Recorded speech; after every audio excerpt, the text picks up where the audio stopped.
আসসালামু আলাইকুম, কেমন আছেন সবাই? আশা করছি ভালো আছেন। তো আজকে আমি আপনাদের জন্য ওষুধ নিয়ে আসলাম।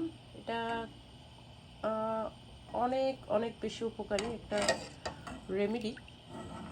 তো এটা হচ্ছে দুধ। আমি হচ্ছে গিয়ে আমার একটা লো ফ্যাট, তো এটা আমি রাত্রে জাল দিছিলাম, সাথে একটু ঘি দিছি। আপনারা অবশ্যই যদি থাকে একটু ঘি দিবেন, না থাকলে তো আর কিছু করার নেই। নারকেল তেল দিতে পারেন, ফ্রেশ বিশুদ্ধ নারকেল তেল। তো এটা একটু জাল দিতে হবে ভালো করে। জাল দিয়ে এটা নামানোর আগে হলুদের গুঁড়ো দিতে পারেন, বা কাঁচা হলুদের গুঁড়ো হলে বেশি ভালো। অর্গানিকটা আমি ইউজ করব। আপনারা সাথে থাকুন, আমি বাকিগুলি দেখিয়ে দেবো কী কী দিতে হবে। আর এটা খুব উপকারী এই ঠান্ডার সময়। তো অবশ্যই এটা অ্যাকচুয়ালি সবসময়কার, বাট বিশেষ করে এই ঠান্ডায় যাদের কন্টিনিউ অনেকের আছে ঘরে সারাক্ষণ ঠান্ডা লেগে থাকে, কাশি সর্দি এগুলি, তারপরে অনেক পুরানো কাশি টাশিও থেকে যায়, যে অনেক দিন ধরে কাশি ভালো হচ্ছে না। এটা 100% কার্যকারী। আপনারা এটা খাবেন, এটা খাবেন গরম গরম অবস্থায়। এটা একটু চায়ের মতো করে পুদিয়ে দিয়ে খাবেন। আমি এটার মধ্যে আরও কিছু ইনগ্রিডিয়েন্টস অ্যাড করব, আপনারা সাথে থাকলে বুঝতে পারবেন। আমি একটু গরম করে নিচ্ছি, কারণ এটা রাত্রে জাল দিয়েছিলাম, আপনাদের সাথে শেয়ার করবো বলে আমি পরে রেখে দিছি, মানে অফ করে দিলাম আর কি। রাত হয়ে গেছে অনেক, এই জন্য আর ইয়ে করিনি। তো এখন সকাল, আমার বাচ্চারা স্কুলে যাবে, এখন ওদেরকে দিয়ে দিব 1 গ্লাস করে। আমি সারা আমরা তো খেই প্রতিদিন, ওরা তো স্কুলে চলে যায়। তো যাই হোক,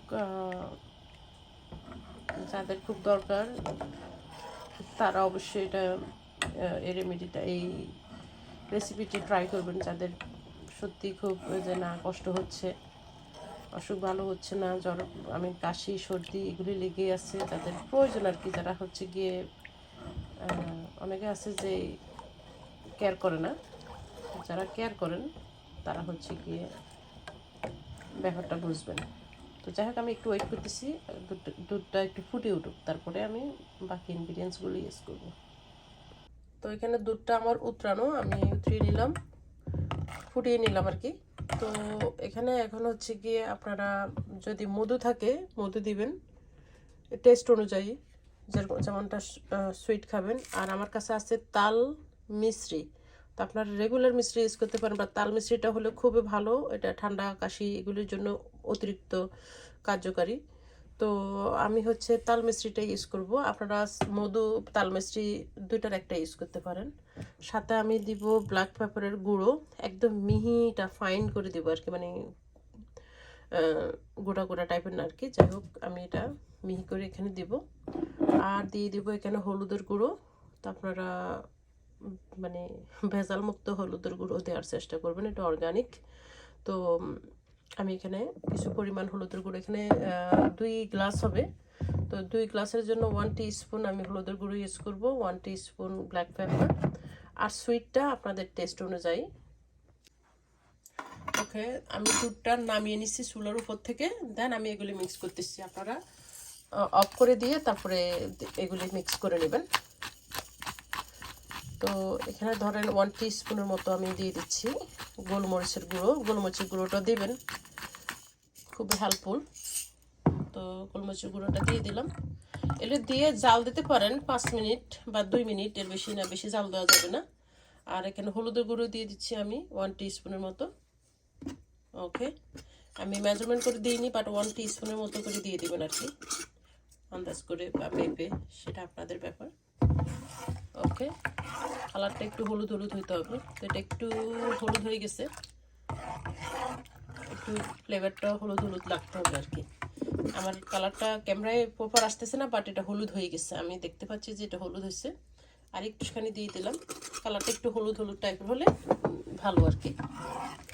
ওকে, তো এখন আমি এখানে মিশ্রিটা দিয়ে দিচ্ছি, তাল মিশ্রি। এই যে দিয়ে দিলাম। তো সাইফান সাদিয়া সারা ওদের 3 জনকে দেওয়ার পরে যদি থাকে দেন আমি খাবো। আমি ইউজুয়ালি খেয়ে থাকি। আর এটা খুবই আপনার কালার, মানে আপনি আপনার মানে লাবণ্যতাও বেড়ে দিবে, বাড়িয়ে দিবে আর কি। তো এটা খুব সব কিছুতে হেলদি, সব কিছু মিলে এটা খুবই হেল্পফুল একটা রেমেডি। সো অবশ্যই অবশ্যই আপনারা এটার কেয়ার করবেন। ওকে, আমার ক্যামেরায় আসলে কালারটা আসতেছে না কেন আমি বুঝতে পারতেছি না।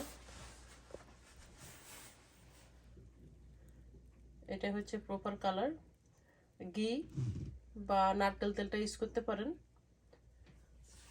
ওকে, তো সবাই অনেক ভালো থাকবেন, আর আমার এই রেমেডিটা আপনারা শেয়ার করে দিন এক্ষুনি। সবাই অনেক সুস্থ থাকবেন আর হেলদি খাবেন।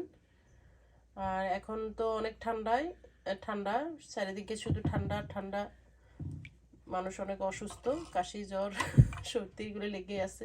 তো এইগুলোর জন্য আপনারা এটা নিয়মিত খান, রাত্রে শোয়ার আগে আর সকালে খাবেন একবার, রাত্রে খাবেন একবার। দেখবেন আপনারা পুরোপুরিভাবে আল্লাহ তাআলা আপনাদেরকে সুস্থ করে দিবে ইনশাল্লাহ। তো আজকে আমি এখানেই বিদায় নিচ্ছি। সবাই অনেক ভালো থাকবেন। আল্লাহ হাফেজ। আসসালামু আলাইকুম।